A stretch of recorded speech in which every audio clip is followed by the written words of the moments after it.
Hey everyone. So today another video just talking about one little nuanced thing, and that has to do with kind of the old school technique of a belt as a tourniquet. I was already doing some videos pre-recorded and live with some people, so I'm just using the camera on my computer for this one, so the quality might be a little bit different. But I digress. I'll just knock this out real quick. So the point was actually brought up in a Polinar Tactical short video recently about belts. He wasn't using the right kind of belt buckle. It was one of those like feed through with the little pin lock thing, like a dress belt kind of style belt, like for military uniforms and general civilian wear and stuff like that. That's not a good belt to use for that because that buckle sucks. Um, this belt, this type of belt, so standard, your standard what is that, inch and a half or whatever webbing belt, standard kind of military issue style, law enforcement style belt, standard belt with this kind of buckle. Now this one's plastic, so this isn't going to be great. I cannot find my old army belt that has the metal buckle, but that's what we had. And this was at a period of time that was earlier on before the progression development of tactical combat casualty care TCCC. With our kind of older version of TCCC and then our CLS combat lifesaver training that was melded together, we were still taught IV installation techniques at that point, which in large, they don't teach the infantry off the bat anymore unless you go to the secondary CLS qualification training. It was different back in the day. But with these belts that were issued with the metal buckle kind of this type, this is an alternative option that was used as a tourniquet. Simple, you feed through, you're getting it tight, and then you're getting it as tight as you can, and then you're feeding it through this way to kind of lock it. And then with this, you can work and tighten it even more as you need to. Okay, you just pull on that as hard as you can, metal buckle, and you can see it's tightening. It's tightening. Okay, and that is extremely tight. Okay, that can make an extremely tight uh, tension for an ad hoc tourniquet with a belt.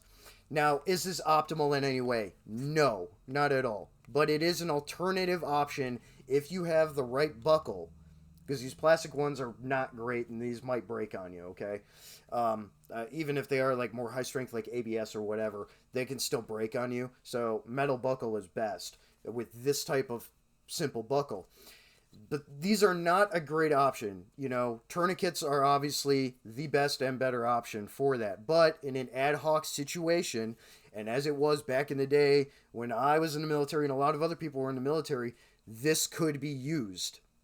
That was kind of a dually feature of the belt, even if it wasn't an intended thing at the time, it could be used for that. And I know people who have used it like that in the past, and it works. Guys were able to save their legs and stuff. It isn't great, but it works. The biggest issue is because you can't do a windlass on it. It's all pull, lock, tension. Okay, so it's much more short term in that applied use. Okay, so that's something that people need to understand too. Um, yeah, that's the thing about it. Like, if you're gonna have to use something that's ad hoc and different than what would be a tourniquet or whatever, with a belt, because you can use them in an ad hoc situation. Again, not great, but you can. In that ad hoc situation, you got to make sure it's a belt that's gonna be effective for use. Okay, so, and you can get the surplus belts with the metal buckle. These nylon webbing belts, you can get the surplus ones with the metal buckle. Not a bad idea to pick one up and wear it, or have it as part of your kit or whatever, right? As an option. A lot of people do carry tourniquets, and a lot of people elect not to carry tourniquets as part of their EDC. Like I keep some in my truck, and things like that. But this is an immediate resource in case you absolutely need to have it. Need to use a tourniquet for whatever reason, whether it's a work accident, doing something outside, whether it is from a car accident incident, which you can use a belt to help make a sling to brace a broken appendage, or with extreme bleeding from a gunshot or something like that. It can be used for that and has been used for that in the past. Again, not great, but it's there as an option and something to consider. Typical piece of equipment, typical item that people wear every day or should be wearing. People that don't wear a belt that has pants that have belt loops wear a goddamn belt. So that's about all I can say about that. But it's a video I wanted to do about this kind of thing. Okay, so it's important and it's just some kind of insight to understand. Like, hey, not great, but it does work if you have the right setup for this item. So that's all I got for this one. So thanks for tuning in, and as always, metal up. Out.